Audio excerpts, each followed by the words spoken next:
মুহররমের 10 তারিখ হলো হুসাইন রাদিয়াল্লাহু তাআলা দুটি সন্তানকে হারায়া, জোরের ভাইকে হারায়া ডাকতে বলে, জয়নাব,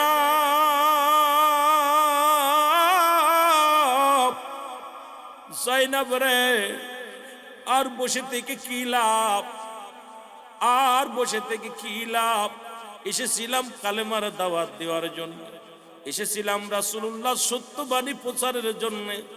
আরে কলিজার টুকরা সন্তানদের হারাইলাম। এরে আমি যাব যুদ্ধের ময়দানে, আর দেরি করব না। জয়নাবকে ডাকতে বলে, জয়নাব,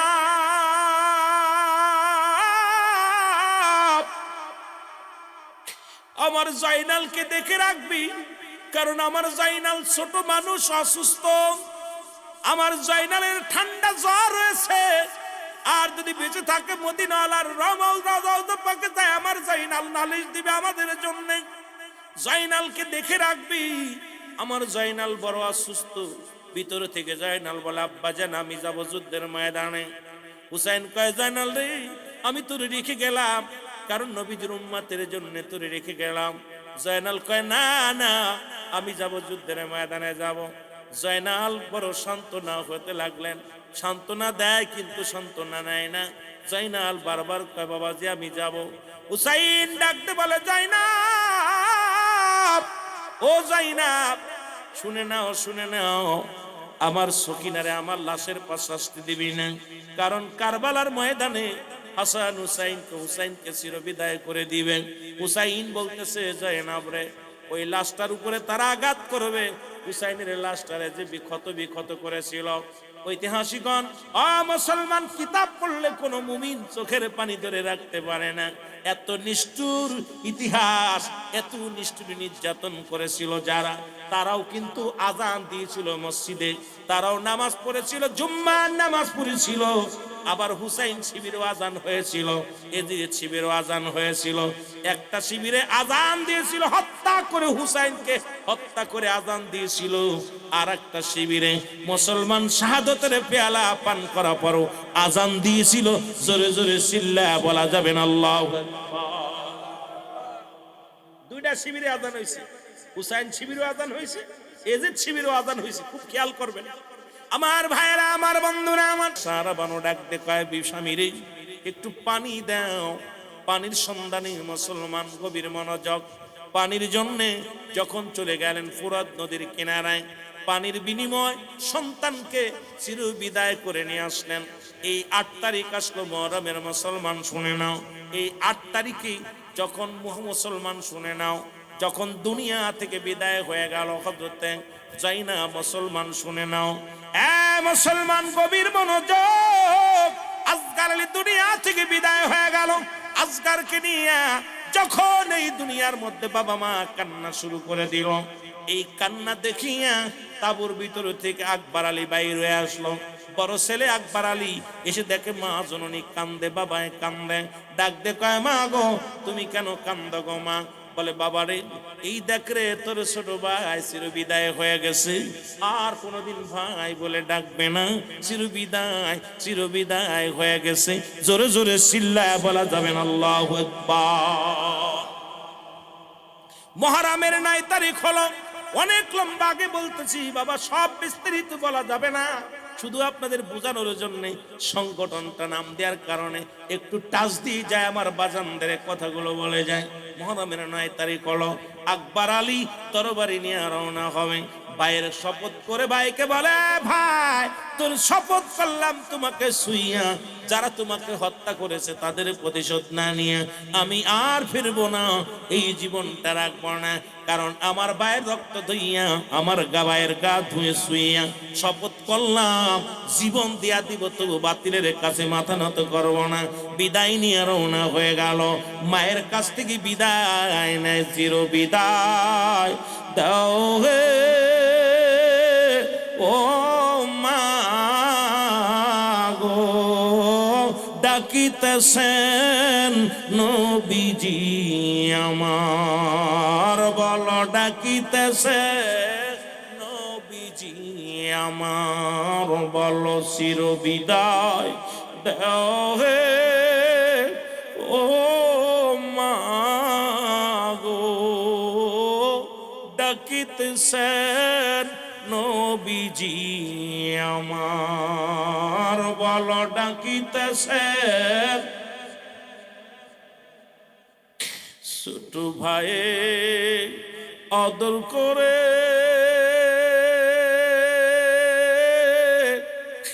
আর নিব না কবু কোলে, ডাকিতেছেন নবীজি আমায় আমার ছোট ভাইকে আদর করে আর নিব না জুকোলে। কি মারো মা রিলির তাহায় ও মা গো, ডাকিতেছেন নবীজি আমার, বলা ডাকিতেছেন নবীজি আমার, বলো চির বিদায় দেও হে ও মা গো, ডাকিতেছেন রাসূল আমার, বলো ডাকিতেছে নবীজি।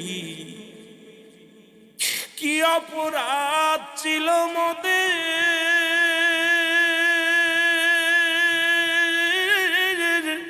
করিল খুন চাচা জানকে। কি অপরাধ ছিল মোদের, করিল খুন আপন ভাইরে। কাঁদে সেদিন কারবালার ময়দান ও মা গো, ডাকিতেছেন নবীজি আমার, বলো ডাকিতেছেন নবীজি আমায়, চির বিদায় দাও হে ও মা গো, ডাকিতেছেন নবীজি আমার, বলো ডাকিতেছেন নবী। এ ভাইরা আমার, বন্ধুরা আমার, আলী আসগার যখন গেলেন গো, আলী আকবর রক্তের বদলা নিতে চাইয়া শাহাদাতের পেয়ালা পান করলো। মুহররমের 10 তারিখ হলো, অনেক বিস্তারিত আলোচনা যদি শুরু থেকে করতাম অনেক মজা লাগতো যুবক, যদিও মূল ইতিহাসটা আমরা তুলে ধরতে সময় পাই না, বলতেও পারি না। মুহররমের 10 তারিখ হলো, হুসাইন রাদিয়াল্লাহু তাআলা দুটি সন্তানকে হারায়া, জোরের ভাইকে হারায়া ডাকতে বলে জয়নাব,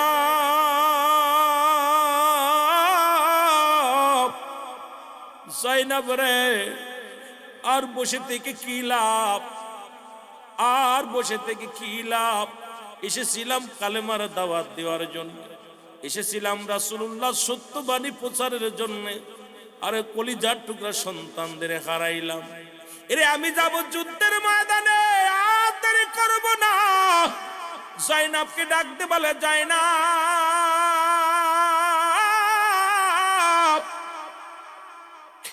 আমার জয়নালকে দেখে রাখবি, কারণ আমার জয়নাল ছোট মানুষ, অসুস্থ। আমার জয়নালের ঠান্ডা জ্বর হয়েছে, আর যদি বেঁচে থাকে মদিনাওয়ালার রওজা পাকে যায়, আমার জয়নাল নালিশ দিবে আমাদের জন্য। জয়নালকে দেখে রাখবি, আমার জয়নাল বড় অসুস্থ। ভিতরে থেকে জয়নাল বলে, আব্বাজান আমি যাব যুদ্ধের ময়দানে। হুসাইন কয়, জয়নাল রে, আমি তোরে রেখে গেলাম, কারণ নবীজির উম্মতের জন্য তোরে রেখে গেলাম। জয়নাল কয়, না না, আমি যাব যুদ্ধের ময়দানে যাব। জয়নাল বড় সান্ত্বনা হতে লাগলেন, সান্ত্বনা দেয় কিন্তু সান্ত্বনা নেয় না। জয়নাল বারবার কয়, বাবাজি আমি যাব। হুসাইন ডাকতে বলে, জয়নাব, ও জয়নাব, শুনে নাও, শুনে নাও, আমার সকিনারে আমার লাশের পাশ শাস্তি দিবি না, কারণ কারবালার ময়দানে হাসান হুসাইনকে চিরবিদায় করে দিবেন। হুসাইন বলতেছে, জয়নাব রে, ওই লাশটার উপরে তারা আঘাত করবে, হুসাইনের লাশটারে যে বিক্ষত বিক্ষত করেছিল। ঐতিহাসিকগণ, মুসলমান, কিতাব পড়লে কোনো মুমিন চোখের পানি ধরে রাখতে পারে না। এত নিষ্ঠুর ইতিহাস, এত নিষ্ঠুর নির্যাতন করেছিল যারা, তারাও কিন্তু আজান দিয়েছিল মসজিদে, তারাও নামাজ পড়েছিল, জুম্মার নামাজ পড়েছিল। আবার হুসাইন শিবিরও আজান হয়েছিল, এজিদ শিবিরও আজান হয়েছিল। একটা শিবিরে আজান দিয়েছিল হত্যা করে, হুসাইনকে হত্যা করে আজান দিয়েছিল। আর একটা শিবিরে মুসলমান শাহাদতের পেয়ালা পান করা পরও আজান দিয়েছিল। জোরে জোরে চিল্লা বলা যাবে না আল্লাহু আকবার। দুইটা শিবিরে আজান হয়েছে, হুসাইন শিবিরও আজান হয়েছে, এজিদ শিবিরও আজান হয়েছে। খুব খেয়াল করবেন আমার ভাইয়েরা, আমার বন্ধুরা আমার। হুসাইন ডাকতে বলে, জয়নাব,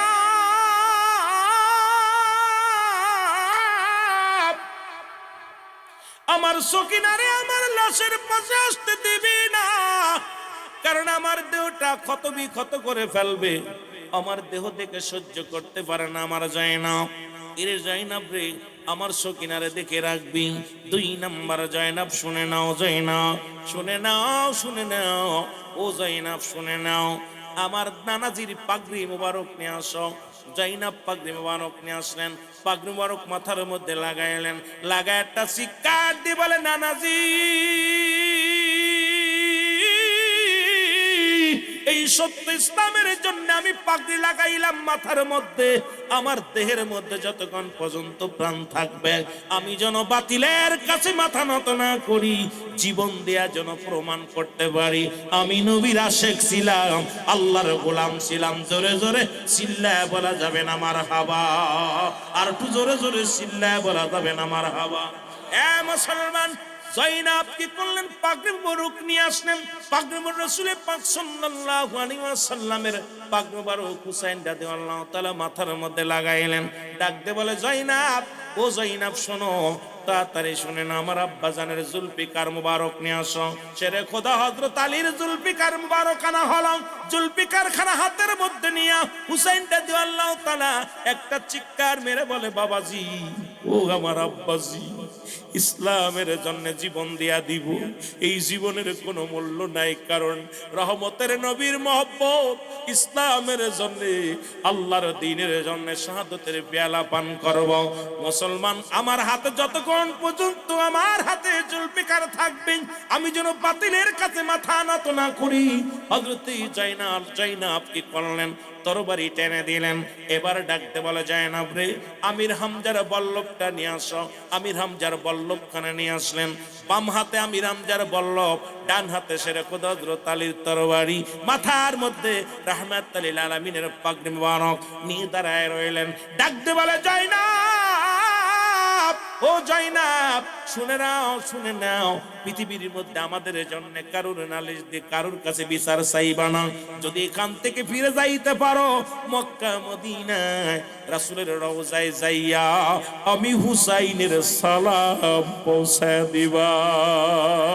জোরে জোরে চিল্লায় বলা যাবে না আল্লাহু আকবার। চিরবিদায় দাও হে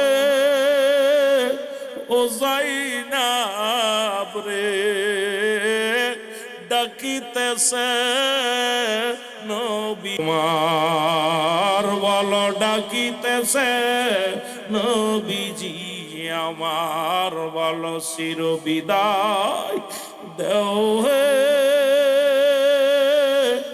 ও জয়নাব রে, ডাকিতেছে নবীজি আমার, বলো ডাকিতেছে ও জয়নাব রে,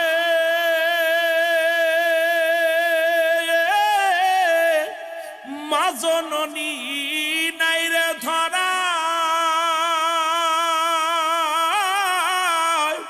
কে বুঝিবে ব্যথা সন্তানের হায়, বাবা গিছে আগে যে বিদায়,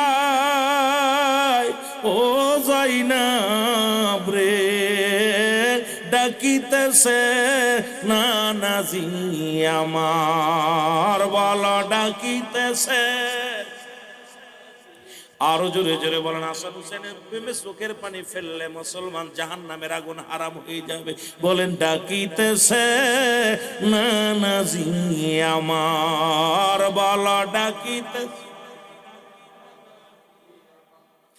দয়ার নবী মায়ার নবী,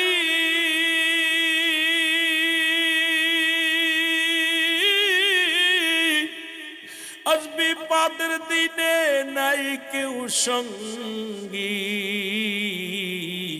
সাথে রয়েছে আমারই আল্লাহ।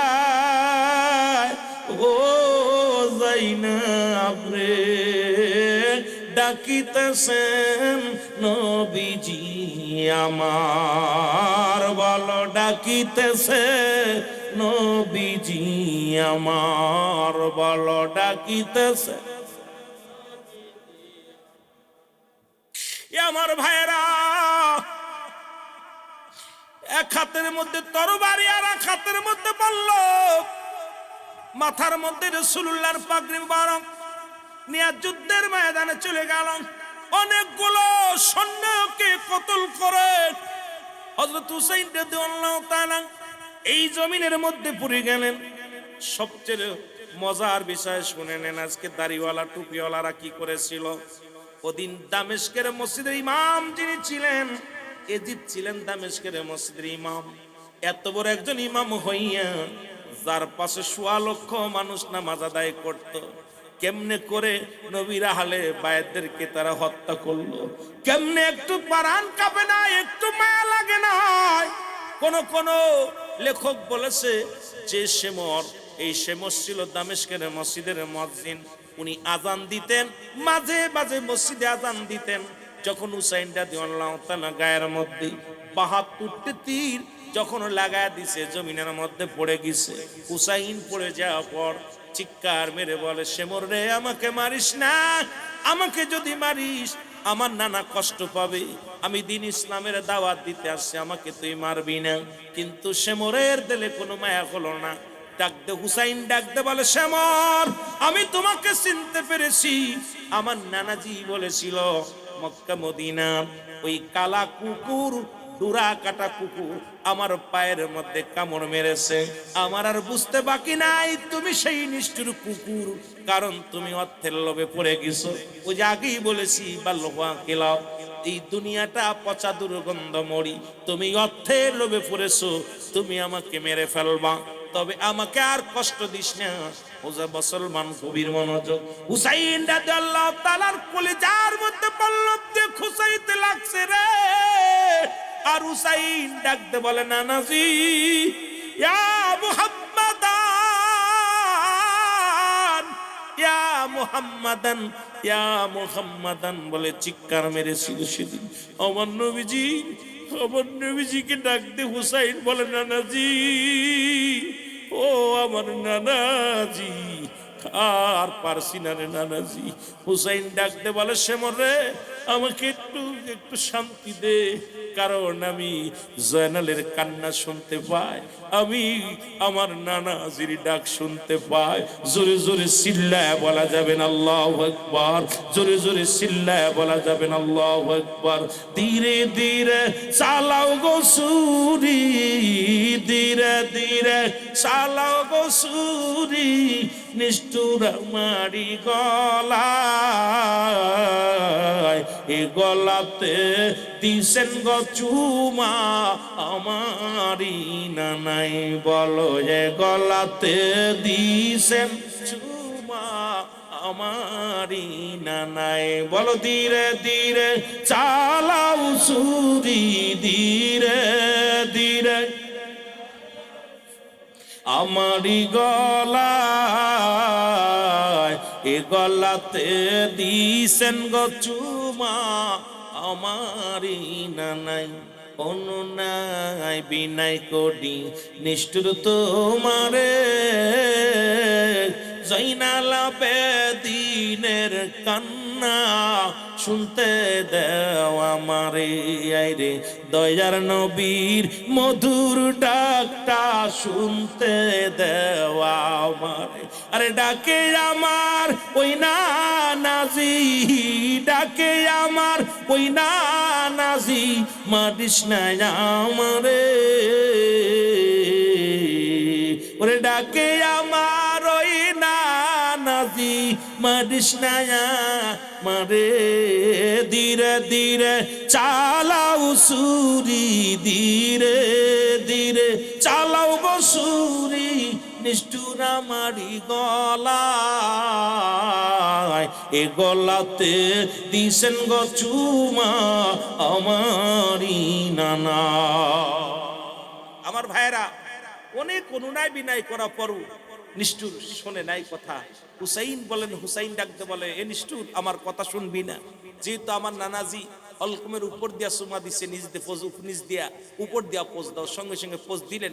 হুসাইন রাদিয়াল্লাহু তাআলার কাল্লাটা কেটে ফেললেন। কাটা পর হুসাইনের সবচেয়ে নগণ্যতম সুন্নি ভাইরা, আমরা কেন নবীর পাগল, কেন হুসাইনের পাগল?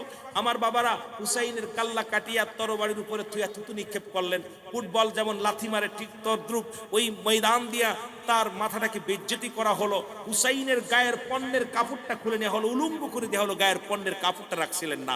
এ মুসলমান, আমরা সইতে পারি না, প্রতিটা পশম আমাদের খারিয়ে যায়। কারণ যখন হুসাইনের বিপক্ষে কথা বলে তখনই আমাদের কলিজা আঘাত লাগে। জোরে বলেন ঠিক কিনা? আমার ভাইরা, হুসাইনের পণ্যের কাপড়টা খুলে নেওয়া হলো। হুসাইনের গায়ের মধ্যে মুসলমান 70টা ঘোড়া চালানো হলো। এক একটা ঘোড়া তেজি ঘোড়া দিয়ে হুসাইনের গায়ের গোস্তগুলো টুকরো টুকরো হয়ে জমিনের মধ্যে পড়ে গেল। হুসাইনের গোস্তের ভিতরে ডাক দিয়েছিল, ইয়া মুহাম্মাদান, ইয়া মুহাম্মাদান, ইয়া মুহাম্মাদান, ইয়া নানাজি, ইয়া নানাজি, চিৎকার মেরেছিল সেদিন। কিন্তু নিষ্ঠুরের দিলে কোনো দয়া ময়া হয় নাই। তাকে হত্যা করার পর, এ আমার মুসলমান শুনে নাও, গভীর মনোযোগ। আমার বাবারা, আমার ওই চিৎকার শুনে ইবনে আব্বাস বলেন, ইবনে আব্বাস বলে, আমি ঘুমাইয়াছিলাম, দেখি স্বপ্নের মধ্যে আমার নবী ডাকতে বলতেছে, ইবনে আব্বাস, মক্কা মদিনার মানুষের জানিয়ে দাও, আমার হুসাইনের শাহাদাতের পেয়ালা পান করেছে, আমার হুসাইনকে হত্যা করেছে। মক্কার মানুষেরা যদি আর ঘুমায় না, ওই আমার হুসাইনকে আমি দেখতে রওনা দিলাম। ইবনে আব্বাস বলে, আমি ঘুমের মধ্যে দেখি রাসূলুল্লাহ রওজা থেকে উঠে দৌড় শুরু করেছে, কারবালার দিকে দৌড় শুরু করেছে। আমার নবীজি কাঁদতে কাঁদতে রওনা দিতেছে। হে মুসলমান, গভীর মনোযোগ। সুতরাং এই হুসাইনি সৈনিক, আজকে হাসান হুসাইন রাহমাতুল্লাহ আলাইহির যে সংগঠনটা কিয়ামত পর্যন্ত যেন চালু থাকে, এই সংগঠনের মাধ্যমে যেন ওলিদের কথা হয়, নবীদের কথা হয়, এখান থেকে যেন দুশমনের রাসূলগণ চিরতরে বিদায় হয়ে যায়। যারা বলেন ঠিক কিনা? এ আমার ভাইরা, সবাই তো কর্মজীবী মানুষ, গায়ের ঘাম ছড়াও, কষ্ট করো। একটা কথা আমার মনে পড়ে গেল, আজকে তওবা করাইলাম, ইস্তেগফার করাইলাম, আলোচনার শুরু থেকে ইস্তেগফার করাইয়া আলোচনা শুরু করলাম। এরে মুসলমান, গভীর মনোযোগ। ওরে মুসলমান, শুনে নাও। এরে আহম্মদ, এই পৃথিবীর মধ্যে শুনে নাও। এরে মুসলমান, শোনো, গুনাহগার বান্দারা শুনে নাও, পাপীরা শুনে নাও। ইস্তেগফারের কত দাম, ইস্তেগফারের কত দাম। কারণ কিয়ামত পর্যন্ত এই নবীদের দরজা বন্ধ হয়ে গেছে, কিন্তু তওবার দরজাটা বন্ধ হবে না। এই তওবা যদি একবার নসিবে হয়ে যায়, আপনার আমার কপাল খুলে যাবে, ভাগ্য খুলে যাবে। সারা জীবন বন্দেগী করেছেন, মরণের সময় কালেমা জোটে নাই। এই জীবনটা জাহান্নাম ছাড়া কোনো গতি নাই। সারা জীবন অন্যায় করেছেন, হয়তো ভুল পথে চলছেন, এমন সময় হয়ে গেল মরণের আগে তওবা করলেন।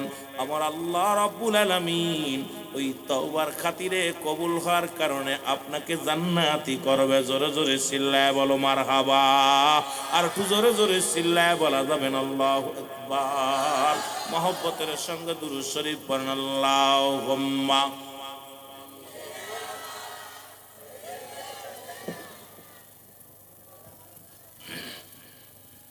ওয়ালা আলি সাইয়্যিদিনা। ওরে মুসলমান, তওবার কত দাম। আহমদ ইবনে হাম্বল, গভীর মনোযোগ। ও মুসলমান, চার মাযহাব, এই চার মাযহাবের একজন ইমাম, আহমদ ইবনে হাম্বল উনি কি করলেন, এই দুনিয়ার মধ্যে ছদ্মবেশে বাইর হয়ে গেলেন। রে বাবা শুনে নাও, গভীর মনোযোগ একটা কথা বললে, সবাই তো কাজ করেন, কাজের মধ্যে ইস্তেগফার করলে যদি আল্লাহ কবুল করে নেয়। এরা মুসলমান, উনি ছদ্মবেশে রওনা দিয়ে পথের মধ্যে বাইর হয়ে গেলেন। যাইতে যাইতে যুবক ও আমার বাবারা আমার শুনে নাও, একজন পথিকের সঙ্গে দেখা। ও আমার বাবারা আমার, এই পথিকটা ভাঙ্গা চুরে একটা ঘরের মধ্যে বয়ে আছে, আর এমন ভাবে আল্লাহর জিকির করে, এমন ভাবে আল্লাহর পাগল, প্রতিটা দমে দমের মধ্যে আস্তাগফিরুল্লাহ আস্তাগফিরুল্লাহ আস্তাগফিরুল্লাহ করে। এই পাগলটার সঙ্গে দেখা হয়। হযরতে মুসলমান শুনে নাও, আহমদ ইবনে হাম্বল উনি কি করলেন, একটা জীর্ণ শীর্ণ একটা মসজিদ দেখতে পাইলেন। ওই মসজিদের মধ্যে চিন্তা করে, হাঁটতে হাঁটতে ক্ষুধা লেগে গেছে, হাঁটতে হাঁটতে ক্ষুধার্ত অবস্থায় ক্লান্ত দেহটা নিয়ে চিন্তা করে, আল্লাহ কোথায় একটু রেস্ট নিব, কোথায় একটু শান্তিতে ঘুমাইবো। ও মুসলমান শুনে নাও, খুঁজতে খুঁজতে একটা মসজিদ পাইলেন, আল্লাহর ঘর। মসজিদ কার? আমরা কার? এই জমিন কার? এই মসজিদ খানা পাইলেন। এই মসজিদের মধ্যে উনি কি করলেন, নামাজ আদায় করলেন, ঈশার সালাত আদায় করলেন। সালাত আদায় করে সব মুসল্লি যখন বাইর হয়ে গেল, খুব খেয়াল করবেন বাবারা আমার, এইবার যখন সব মুসল্লি বাইর হয়ে গেল, মুসলমান আহমদ ইবনে হাম্বল উনি কি করলেন, সঙ্গে সঙ্গে একটু বিশ্রাম নিলেন, মসজিদের মধ্যে শুয়ে পড়লেন। শুয়ে চিন্তা করে, আল্লাহ তোমার ঘরের মধ্যে ইবাদত করলাম, তোমার সিজদা দিলাম, মাথা লুটাইয়া তোমার দরবারে আল্লাহ সিজদা দিলাম।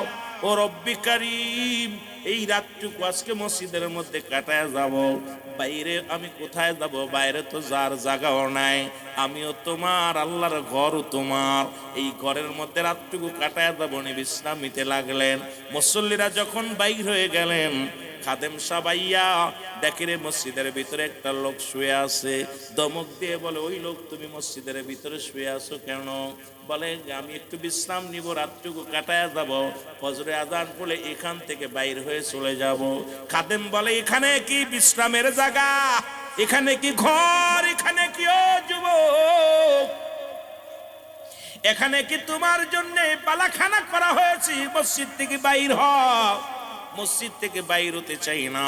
ইমাম হাম্বল রাদিয়াল্লাহু তাআলা উনি কি করলেন, মুসলমান অনেকক্ষণ বয়া রইলেন, কিন্তু ধমক দিয়া খাদেম সাহেব মসজিদ থেকে বাইর করে দিলেন। কিন্তু তখনও পর্যন্ত এত বড় একজন ইমাম, যার নাম শুনলো তৎকালীন যেমন রাজা বাদশাহ দাঁড়াইতেন, সালাম দিতেন, যিনি যে পথে যাইতেন মানুষ দাঁড়ায়া দাঁড়ায়া তারে সেলট দিতেন। ওই ইমাম হাম্বল যে রাস্তা দিয়ে যাইতো, ওই তৎকালীন জামানার রাজা বাদশারা দাঁড়ায়া দাঁড়ায়া তারে সেলট দিত।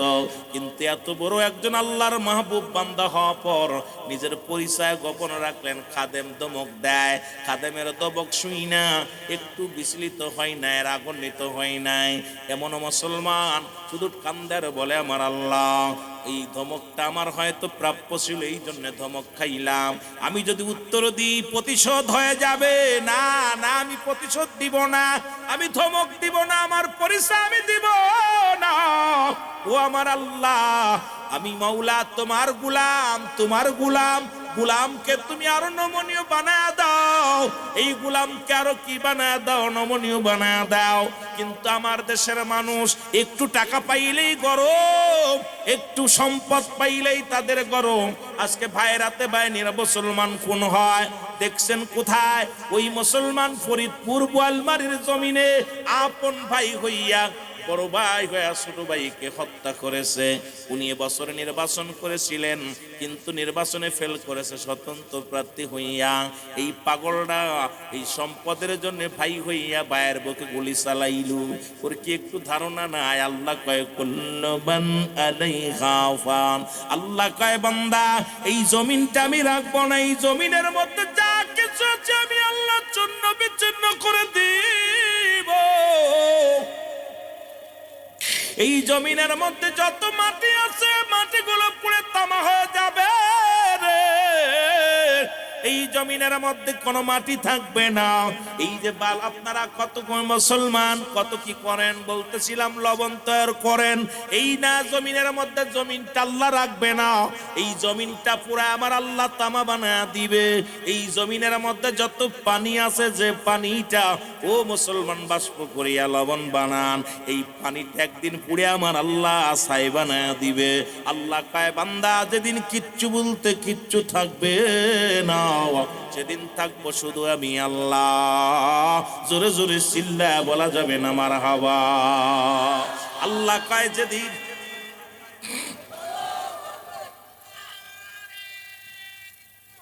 ইয়া রাসূলুল্লাহ,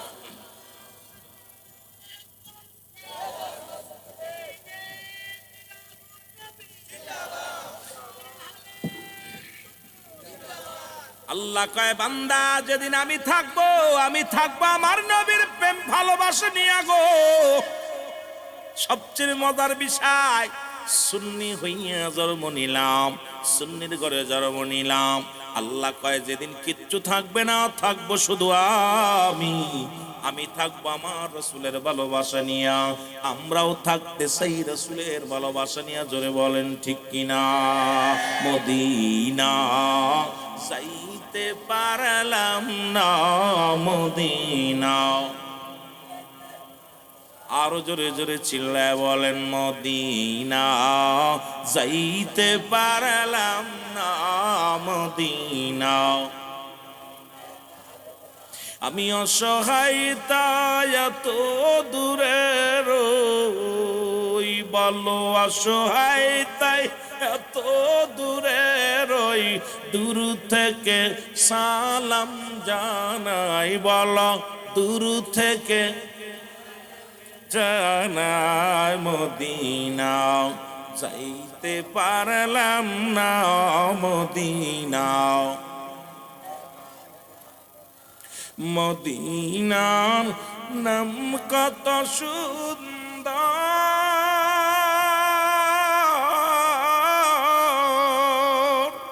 মদিনা কেড়ে সে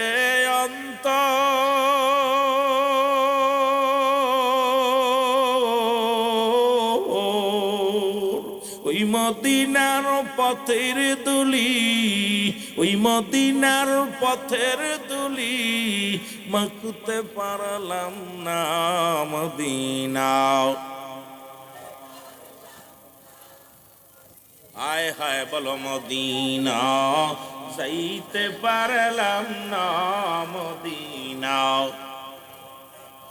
আমি অসহায় তাই এত দূরে রই, বলো অসহায় তাই অল্প দূর থেকে সালাম জানাই, বলো দূর থেকে সালাম জানাই। মদিনা যাইতে পারলাম না, মদিনা দেখতে পারলাম না, মদিনা যাইতে পারলাম না, মদিনা দেখতে পারলাম না।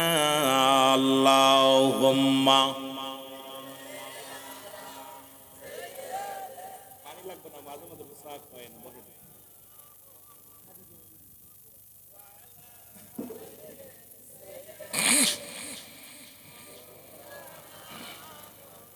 এ দুনিয়ার মুসলমান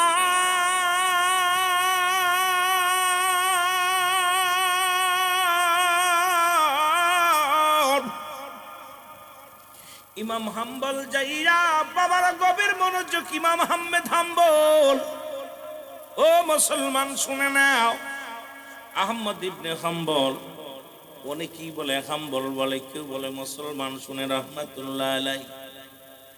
এ কি করলেন? উনি সিঁড়ির উপরে বইয়া পড়লেন। সিঁড়ির উপরে বইয়া, মসজিদের সিঁড়ির উপরে বইয়া চোখের পানিগুলো ছেড়ে দিয়ে বলে, রব্বি কারীম, তোমার মসজিদে জায়গা হলো না, আজকের রাতটা বুঝি সারা রাত ফাঁকা ময়দানে কাটাইতে হবে। আল্লাহ সিঁড়ির উপরে বুঝি কাটাইতে হবে। খাদেম সাহেব আইয়া কয়, ও প্রতীক, সিঁড়ির পথ থেকে বাইর হও, সিঁড়ির পথ থেকে লাভো। কারণ তুমি এখান থেকে দূর হও। মুসলমান এইবার ওনাকে হাত ধরে টেনে উঠান তো ওখান থেকে। হযরতে মুসলমান আহমদ ইবনে হাম্বল ওনাকে হাত ধরে বাইর করে দিলেন। এই গুটি গুটি পায়ে উনি দেখতে পাইলেন রাস্তার উপরে একটা ছোট্ট দোকান। এই দোকানটা উনি দেখতে পাইলেন, গেলেন দোকানদারের কাছে, যায় দাঁড়াইয়া রইলেন। ভিতর থেকে দোকানদার সালাম দেয়, আসসালামু আলাইকুম। ওই প্রতীক বলো, ওয়ালাইকুম আসসালাম। ও প্রতীক, আপনার সঙ্গে যা যা হয়েছে সব আমি দেখেছি। খাদেম সাহেব আপনাকে মসজিদ থেকে বাইর করে দিল। এরপরে আপনি সিঁড়ির উপরে, মসজিদের সিঁড়ির উপরে বসলেন। এখান থেকেও খাদেম সাহেব আপনাকে বাইর করে দিল। এই আল্লাহর ঘরে আপনার জায়গা দিল না, আপনাকে তাড়া দিল। আপনি রাগান্বিত হলেন না? যদি কিছু মনে না করেন, আমি ছোট্ট এই ঘরের মধ্যে, এই দোকানের মধ্যে রুটি বানায়, সারা রাত ভরে রুটি ছেনি, সকাল বেলা রুটিগুলো বানায়, এলাকার মানুষগুলো আমার দোকানে এসে খায়।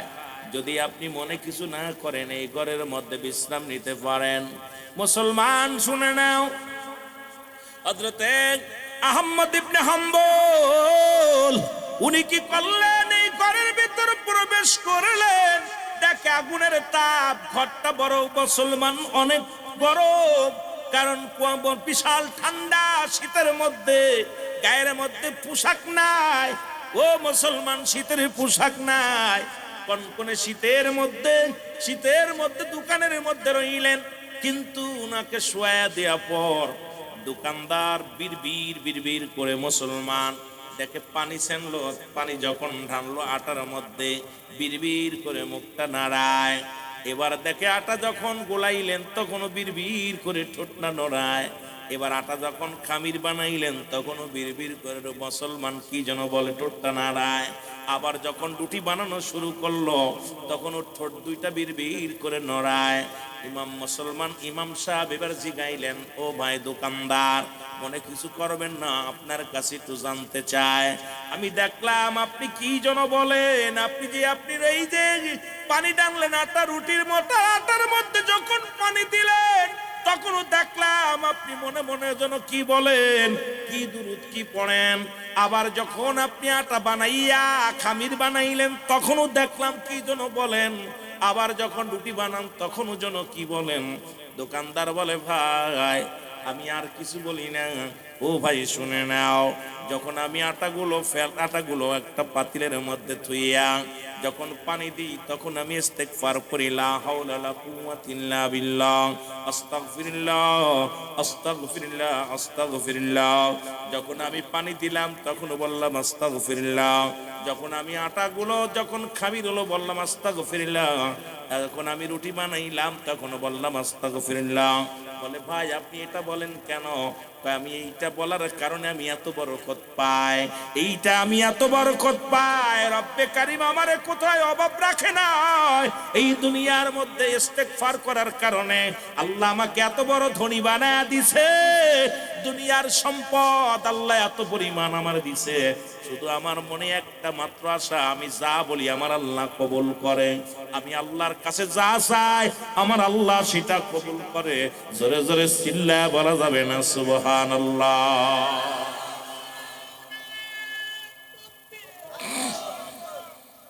আমার ভাইরা গভীর মনোযোগ। আমি ইমাম হাম্বল বলতেছে, বাবা কি কয়? হুজুর আপনি মুরব্বী মানুষ, কি বলবো? আমি এইটা করার কারণে আমি আল্লাহর কাছে যখন যে দোয়া করি সেই তো আল্লাহ কবুল করে। আমি যা চাই তাই পাই, সবকিছু আমি পাইয়া যাই।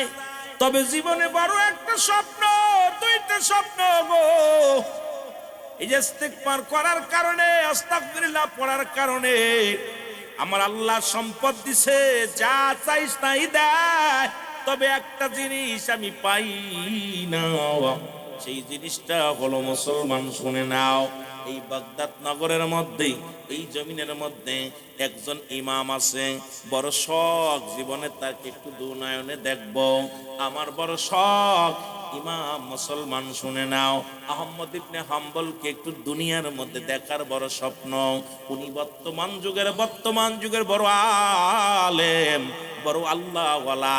আমার বড় শখ আছে তাকে একটু দেখার। জোরে জোরে চিল্লায়া বলা যাবে না মারহাবা।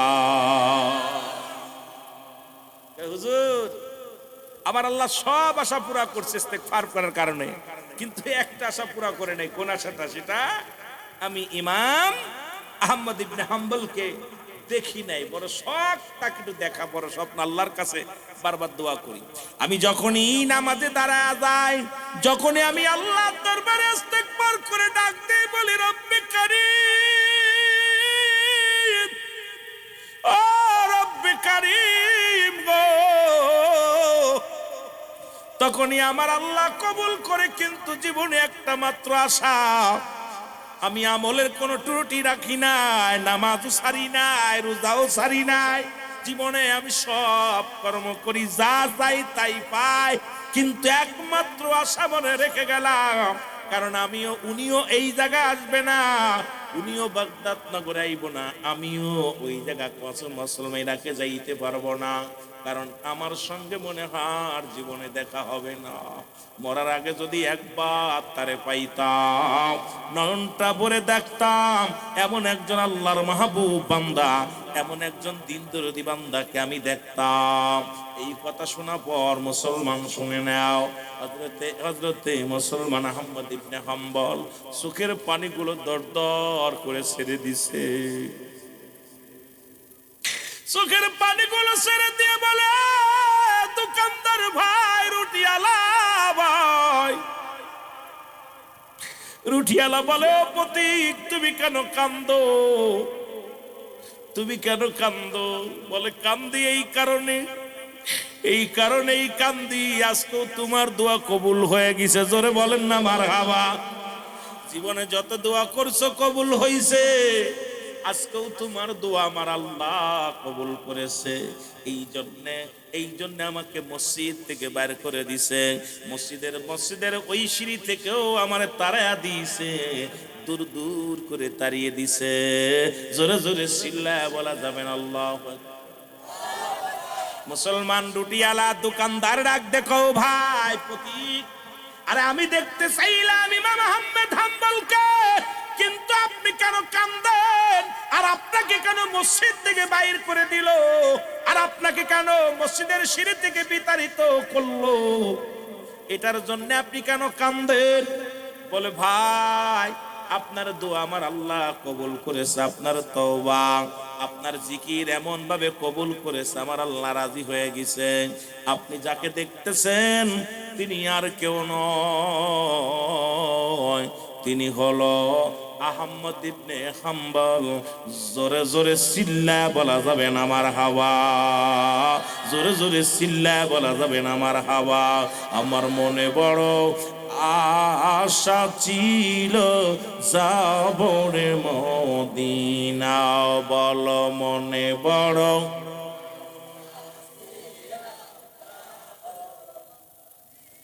এর মক্কাওয়ালা মদিনাওয়ালা, মক্কাওয়ালা মদিনাওয়ালা, আমায় তুমি দেখা দাও। আমার মনে বড় আশা ছিল যাব রে মদিনায়, বল মনে বড়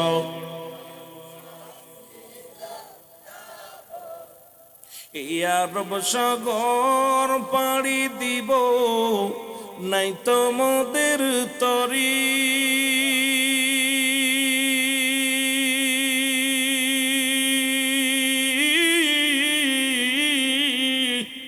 পাখা নয়তো উড়ে যাব ডানাতে ভর করি, উড়ে আশায় আছে সম্বল নাই আশায়,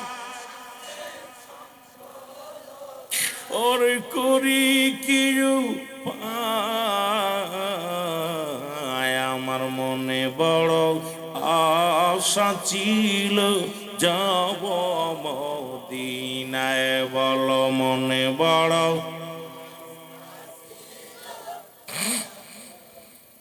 আল্লাহ একবার হলো মদিনা দেখাই ওই মহেশপুরের মানুষগুলো, আল্লাহ চট্টগ্রামের মানুষগুলো, আল্লাহ কক্সবাজারের মানুষগুলো একবার হলো মদিনা মনোয়ারা জিয়ারত করে। মনে বড় আশা ছিল যাব রে মদিনায়, বলো মনে বড়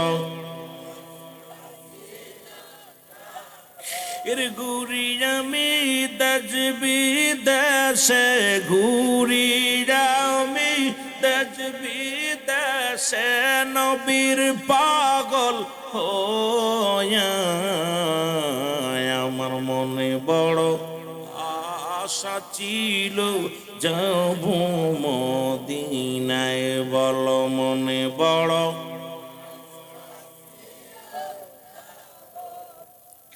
সালাম আমি করব গিয়া, সালাম আমি করব গিয়া নবীজির রাজা, আমার মনে বড়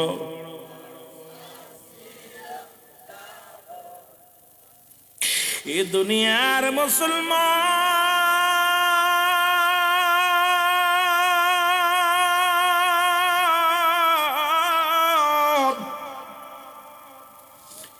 এবার দোকানদার চোখের পানি ছেড়ে কান্দার বলে রব্বে কারীম, ও রব্বে কারীম গো, তোমার মহিমা, আমি তোমার পাগল, তোমার জিকিরে মাশগুল হওয়ার কারণে জীবনের সব আশা পুরো করলাম। আজকে আমি আপনাদেরকে বইলা যায়, এ মহেশখালীর বাজানেরা আপনাদেরকে বলে যায়, কাজে কর্মের মধ্যে ইস্তিগফার পড়বেন, দুরূদ পড়বেন। এমনও হতে পারে জীবনে যা চাইবেন আল্লাহ তাআলা দয়া করিয়া দেখায়া দিবেন, পুরা করে দিবেন। একবার যদি এই জিকিরে মাশগুল হয়ে যান, একবার যদি তওবা যদি কবুল হয়ে যায়, আপনার কপাল খুলে যাবে রে মুসলমান, শুনে নেন। এই জন্য আমি আপনাদেরকে কথাগুলো বলে যাই, মুসলমান শুনে লাও। কারণ মানুষের দুইটা টাইমে মরণ হয়, একটা হলো রাতের বেলা, একটা হলো দিনের বেলা। ও মুসলমান, পৃথিবীর মধ্যে আসার একটা সিরিয়াল আছে যার কোনো সিরিয়াল নাই। দেখা যায় বাবা জিন্দা, সন্তান দুনিয়ার মধ্যে নাই, সন্তান জিন্দা, বাবা দুনিয়ার মধ্যে নাই। দাদার কাঁধে নাতির লাশ, এমনও আসেন এখানে দেখা যায় বাবা দুনিয়া থেকে বিদায় হয়ে গেছে, অনেকেই সন্তানকে বিদায় করে দিয়েছেন, অনেকের দাদা বেঁচে আছে, কলিজার টুকরা সন্তান নাই। আজকের মাহফিল থেকে চোখের পানি ছেড়ে কানবো, আল্লাহ আমাদের সন্তান আদিদেরকে আল্লাহ যারা নিয়ে গেছো, আল্লাহ দাদা দাদিদেরকে যে নিয়ে গেছো আল্লাহ, আজকের মাহফিলের খাতিরে তাদেরকে নাজাত দিয়া দিও, জোরে বলেন মারহাবা। ঠিক একই রকমের বাবারা আমার গভীর মনোযোগ, দ্বিতীয় ইসলামের দ্বিতীয় খলিফা হযরত উমর ফারুক রাদিয়াল্লাহু তাআলা, খুব খেয়াল করবেন বাবা, কথাটা বুঝাইতে হয়, বুঝাইলে আপনারা বুঝতে পারবেন। রাহমাতাল লিল আলামিন বলে গেছেন, আমি যখন নামাজে দাঁড়াইব, আমার পিছে দাঁড়াইবে হযরত আবু বকর সিদ্দিক রাদিয়াল্লাহু তাআলা, যখন আবু বকর দাঁড়াইবে তার পিছে দাঁড়াইবে হযরত মুসলমান উমরে ফারুক রাদিয়াল্লাহু তাআলা, যখন উমর দাঁড়াইবে এর পাশে দাঁড়াইবে হযরত উসমান গনি রাদিয়াল্লাহু তাআলা, উসমান যখন দাঁড়াইবে উসমানের পিছে দাঁড়াইবে হযরত আলী রাদিয়াল্লাহু তাআলা। মুসলমান নবীজির যুগ, নবীজি ইন্তেকাল করলেন। খুব খেয়াল করবেন বাবারা, আমার কথাগুলো একটু বোঝায় যায়, আপনাদেরকে বলে যায়, শাসক উমরের কথাটা বলে যায়, বললে আপনারা বুঝতে পারবেন। এটা বললাম একজন ইমামের কথা, এবার একজন সাহাবীর কথা আমরা আস্তে আস্তে বাস্তবতা নিয়ে আলোচনার মধ্যে ঢুকবো। রব্বুল আলামিন যেন বুঝার তৌফিক দান করে। যেহেতু মিলাদুন নবীর মাহফিল, মুসলিম মিল্লাতের ঈদ হলো কয়টা? কয়টা কয়টা? জোরে কর না, কয়টা? আস্তে না জোরে কইবে। এখানে লিখছেন, খুব ভালো লিখছেন, পবিত্র ঈদে মিলাদুন নবী সাল্লাল্লাহু আলাইহি ওয়াসাল্লাম। মুসলমানদের ঈদ কয়টা? হ্যাঁ, দুইটা। কি কি? এইটা আবার কোন ঈদ? আরে মুসলমান, এখনো মহেশখালীর মানুষেরা ভুলের মধ্যে আছে, বড় কষ্ট হয়। কারণ যে এলাকার মধ্যে নবীর জুলুসের জন্য পাগল, মক্কা মদিনার পরে যদি নবীর আশেক যদি দেখতে হয়, একটু চট্টগ্রামে আসলে নবীর প্রেমিকদের দেখা যায়। কারণ নবীজি বলছে, আমার ওফাতের পরে পূর্ব দেশ থেকে একটা দল আগমন করবে, যাদের জবানে থাকবে নারায়ে রিসালাত, নারায়ে তাকবীর, আল্লাহু আকবার, নারায়ে রিসালাত ইয়া রাসূলুল্লাহ। আমার মন বলে বাংলাদেশের পরে আর কোন মুসলিম কান্ট্রি নাই। আর এই বাংলাদেশের পূর্বাঞ্চলের মানুষ হলো মহেশখালীর মানুষ, কক্সবাজারের মানুষ, চট্টগ্রামের মানুষ। এই জন্য এলাকার মানুষগুলো যত নবী প্রেমিক, বাংলাদেশের অন্য কোন বিভাগের মানুষ এমন পাগল না। কি করে পাগলেরা? আরে ভাই, আপনারা কত ভাগ্যবান জানেন?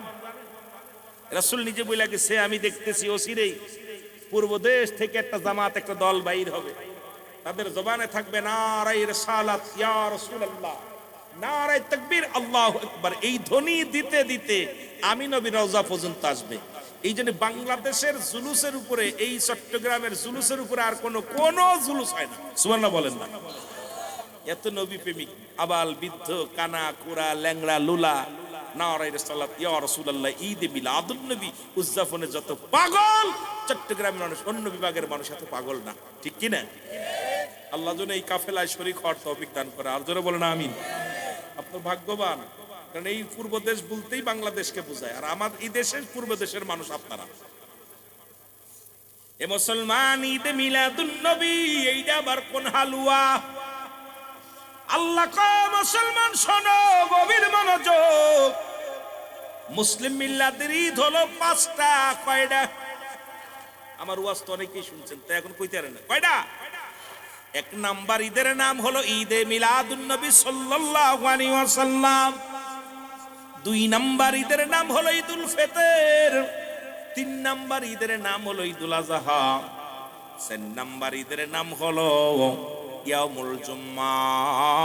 5 নাম্বার ঈদের নাম হলো আরাফাতের ময়দান। জোরে জোরে চিল্লায় বলা যাবে না মারহাবা। কয়টা কয়টা?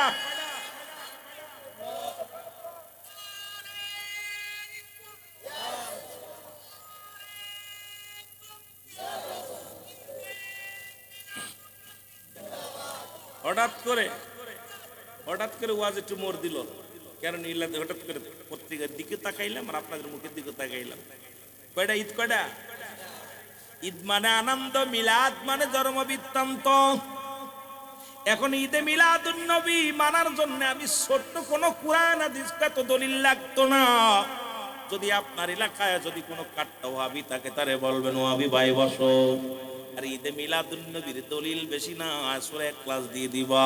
আল্লাহ কয়, বিসমিল্লাহির রাহমানির রাহিম, কুল হুয়াল্লাহু আহাদ, আল্লাহুস সামাদ, লাম ইয়ালিদ ওয়া লাম ইউলাদ ওয়া লাম ইয়াকুল লাহু কুফুয়ান আহাদ। আমি আপনাদেরকে একদম সংক্ষিপ্ত আকারে বুঝাইয়া দিতেছি। আল্লাহ বলে হাবিব আপনি জানেন তো আমি আল্লাহ এক রে। আজকে যারা ঈদে মিলাদুন নবী মানে না, তাদের জন্য আপনারা ভালো করে বুঝাইবেন। রুহুল আমিনের লাগবো না, এলাকার ঘরে ঘরে সুন্নি ভাইয়েরা উত্তর দিতে পারবেন। আল্লাহ বলে আমি আল্লাহ এক। আল্লাহ কয়জন? আরো জোরে বলেন আল্লাহ। আল্লাহ কয় আমি আল্লাহ এক। আমি কাউরে জন্ম দিই নাই, কারো থেকে জন্ম নিই নাই। এই পৃথিবীর মধ্যে, আসমান জমিনের মধ্যে আমার সমতুল্য সমকক্ষ আর কেউ নাই। এই সারা পৃথিবী আমার মুখাপেক্ষে আমি কারুর নয়।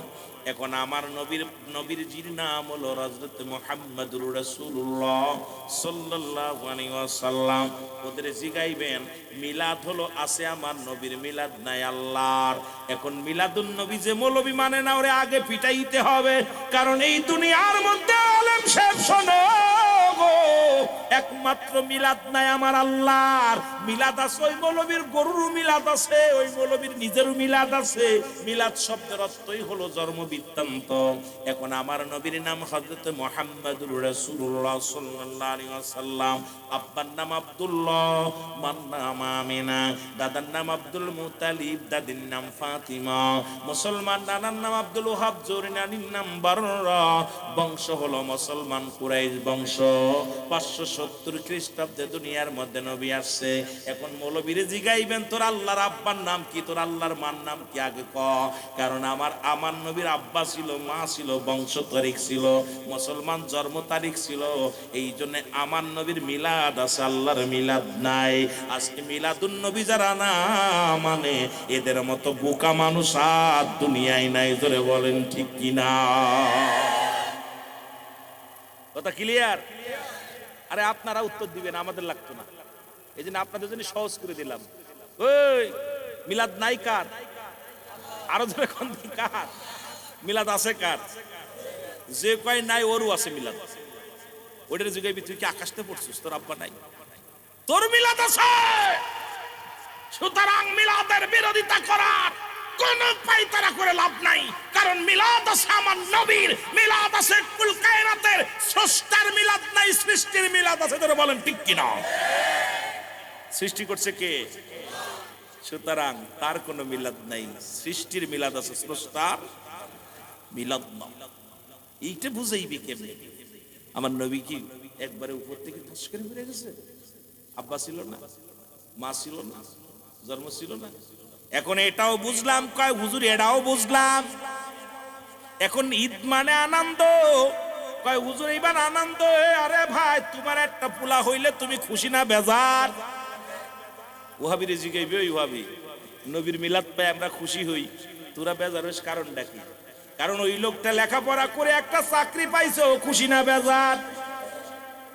বেশি কথার দরকার নাই, মৌলভী সাহেব সুন্দর একটা বউ পাইছে, খুশি না বেজার? আসতে না জোরে কই না রে, ও মনে বেজার হয়। এরে মুসলমান শুনে নাও, ভালো একটা গাড়ি কিনছে খুশি না বেজার? জমি কিনছে খুশি না বেজার? ভালো ব্যবসা করে খুশি না বেজার?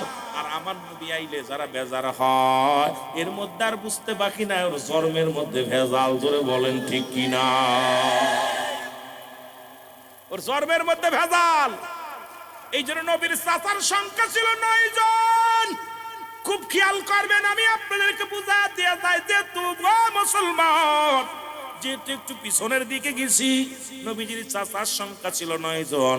এদের মধ্যে মুসলমান 2 জন হলো ইমানদার, একজনের নাম আমিরে হামজা আর একজনের নাম আব্বাস। অনেক দাড়িওয়ালা নবীর বিরোধিতা করবে, টুপিওয়ালা নবীর বিরোধিতা করবে, পাগড়িওয়ালা নবীর বিরোধিতা করবে। এই চট্টগ্রামে অসংখ্য মুসলমান হাটাজারির জমিনের মধ্যে অনেকে আছে, তারা নবীর সঙ্গে দুশ্মনী করবে। করার পিছনে একটাই কারণ দেখলাম, এই নবীর চাচারাও ঈমান পায় নাই। নবীর 2 জন চাচা ঈমান আনছে, একজনের নাম আমিরে হামজা আর একজনের নাম আব্বাস। বাকি 7 জনই দুশ্মনে রাসূল ছিল, নবীকে মানতে পারে নাই। মহেশখালীর বাবারা, নবীর চাচা হইয়াও নবীরে চিনতে পারে নাই। নবীর ফুপুর সংখ্যা ছিল 6 জন, এদের মধ্যে ইমানদার হলো 2 জন, একজনের নাম হযরত সুফিয়া আর একজনের নাম হযরত ওমর। বাকি 4 জনই নবীরে চিনতে পারে নাই। ওই 4 আর 7 11 জন দুশ্মনে রাসূল ছিল। 7 জন ছিল ইমানদার, 11 জন হলো বেঈমান। এই জন্য চট্টগ্রামের জমিনে হাফ আছে সুন্নি, হাফ আছে বাতিল। কথা কয় না, কথা কয় না,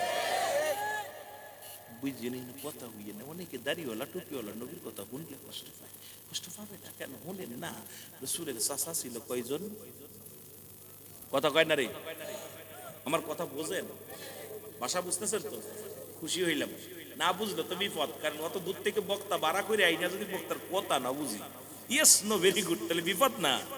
এই জন্য আমিও চাচ্ছি বাংলা ভাষা একদম শুদ্ধ বাংলায় কথা বলার জন্য, যাতে করে আপনাদের বুঝতে ভালো হয়।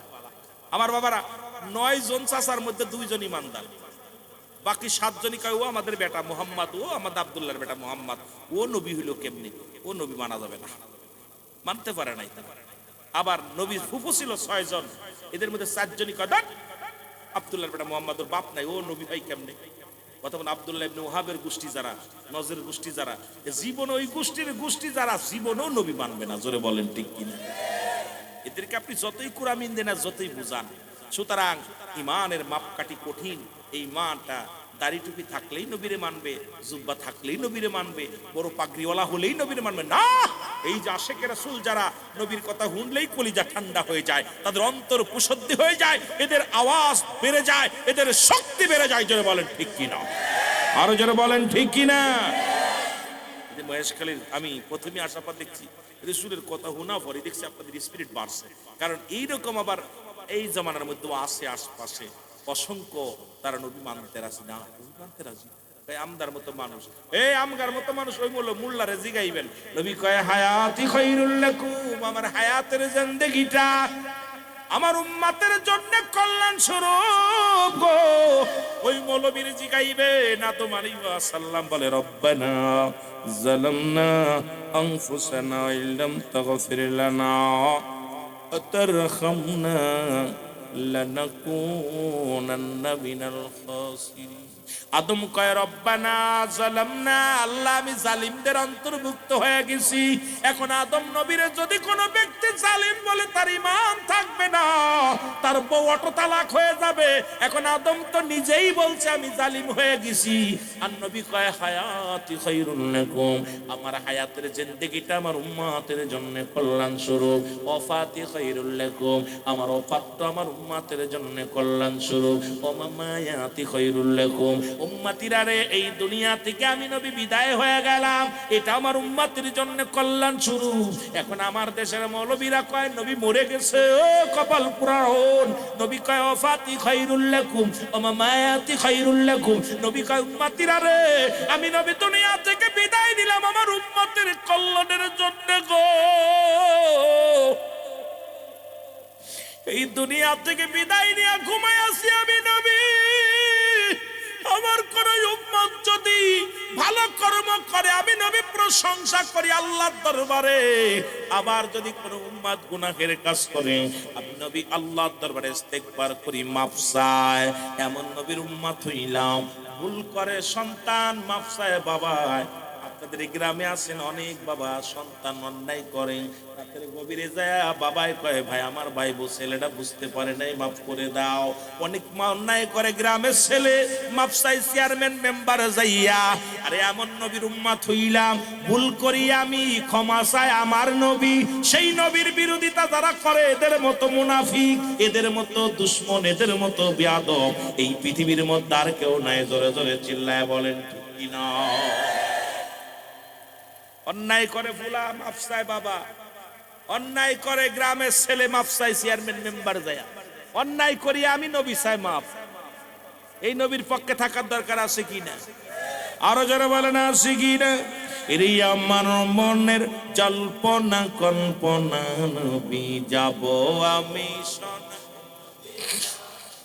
যাব আমি, জোরে জোরে বলো যাব আমি। আমার মনের জল্পনা কল্পনা নবী যাব আমি সোনা। নবীজি কেউ ভালোবাসি মনটাই আমার, নবীজি কেউ ভালোবাসি। ওরে নবীজি কেউ ভালোবেসে তৃপ্তি মেটে না, বলো নবীজি কেউ ভালোবেসে না গো। যাব আমি সোনা বলো, যাব আমি সোনার মদিনায়, বলো যাব আমি।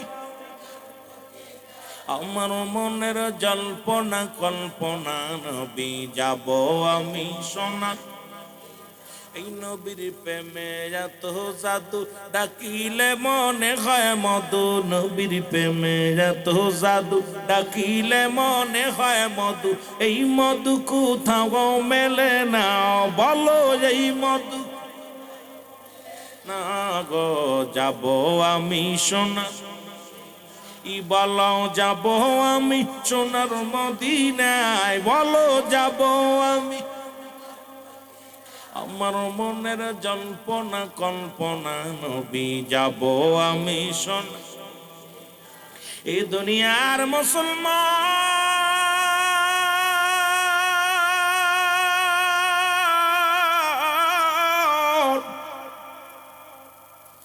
বলতেছিলাম ইসলামের দ্বিতীয় খলিফা হযরত ওমর ফারুক রাদিয়াল্লাহু তাআলা, মনে আছে? এই কথা বলতে যায় একটু পিছনের দিকে চলে আইলাম। আজকে আপনাদের পোস্টারের মধ্যে যে ওয়াজ আছে, এই ওয়াজ করলে তো রাত শেষ হয়ে যাবে। মুসলমান এক ঈদে মিলাদুন নবী, দুই হলো হযরত হুসাইন রাদিয়াল্লাহু তাআলা সংগঠন।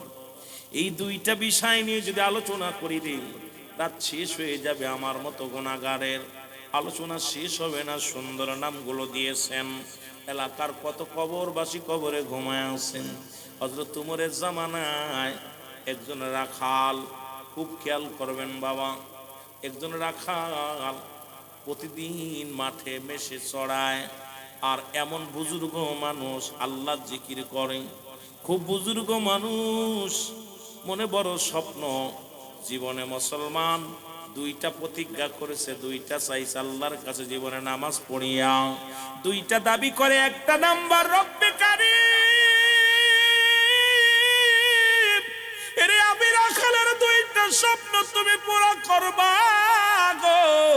একটা হলো আমি ইন্তেকালের পরে তুমি আমার একটা জান্নাত দিবা। দুই নাম্বার হলো এই জমিনের মধ্যে মক্কা মদিনার মধ্যে একদম ন্যায় পরায়ণ শাসক, আল্লাহর নবীর সাহাবী হযরত ওমর ফারুক রাদিয়াল্লাহু তাআলার সঙ্গে আমারে দেখা করায়া দিবা। এই দুইটা মাত্র দাবি, আর কিছু চাই না জীবনে, আর কিছু চাওয়ার নাই। এই দুইটা চা আমার পুরা করবা। জোরে জোরে চিল্লায়া বলা যাবে না মারহাবা। চাইছে কি কি দেখছেন? একটা হলো নামাজ, পাঁচ ওয়াক্ত সালাত আদায় করে, সব বুজুর্গ পানা, খুব আমল করে। জীবনে চা হলো আল্লাহ আমি ইন্তেকালের পরে যেন আমার একটা জান্নাত দাও। কি দিবে? জোরে বলেন না, কি দিব? জান্নাত। আর একটা হলো এই জামানার খলিফা হযরত ওমর ফারুকের সঙ্গে সাক্ষাৎ করে। এই দুইটা দাবি প্রতিদিন এ মুসলমান ওই তায়েফ থেকে রে, ওই প্রতিদিন রাখাল প্রতি জুম্মার নামাজ আদায়ের জন্য আল্লাহ নবীর মসজিদের নববীর মধ্যে চলে যায়। কিন্তু যাইয়া যখন উমরকে দেখার জন্য বড় সাধনা করে, কিন্তু যা দেখে রে বড় দামি মানুষ, টাকাওয়ালা মানুষ, সুন্দর সুন্দর কাপড় গায়ের মধ্যে, আর রাখালের গায়ে সিরাযুক্ত কাপড়, গরিব মানুষ, কেমনে যাবে? দেখা করা সম্ভব নয়। চোখের পানি ছেড়ে কান্দে আর বলে, আল্লাহ তুমি আমারে গরিব বানাইলা। এই কারণে হযরত ওমরের সঙ্গে সাক্ষাৎ হলো না। কারণ কত কোটিপতি, কত টাকাওয়ালা, দামি কাপড়ওয়ালা ওই মসজিদ নববীর মধ্যে প্রথম কাতারে দাঁড়ায়, হযরত ওমরের সঙ্গে কোলাকুলি করে, হযরত ওমরের সঙ্গে সাক্ষাৎ হয়।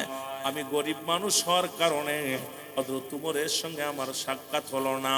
রব্বে কারীম, তবে আর একটা স্বপ্ন আমার জন্য, ইন্তেকালের পরে আমি কিচ্ছু চাই না, দুনিয়ার বাড়ি চাই না, গাড়ি চাই না, দুনিয়ার মধ্যে ভালো টাকা চাই না, ভালো পড়তে চাই না, খাইতে চাই না। আমার যেভাবে দুনিয়ার মধ্যে আমি যতদিন বেঁচে থাকি রে ও আমার আল্লাহ, আমি যেন ইন্তেকালের পরে তোমার জান্নাত পাই।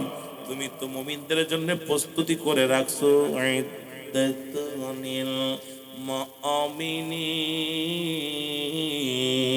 আল্লাহ কয় মুমিনদের জন্য, মুত্তাকিনদের জন্য একটা নয়, দুটি নয়, 8টা জান্নাত প্রস্তুতি করে রাখলাম।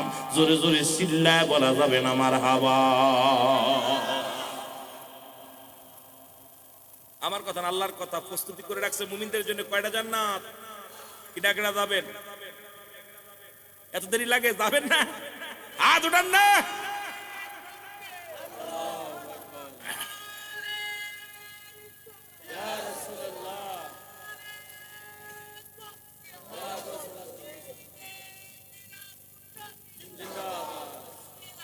এ মুসলমান গভীর মনোযোগ শুনে নাও।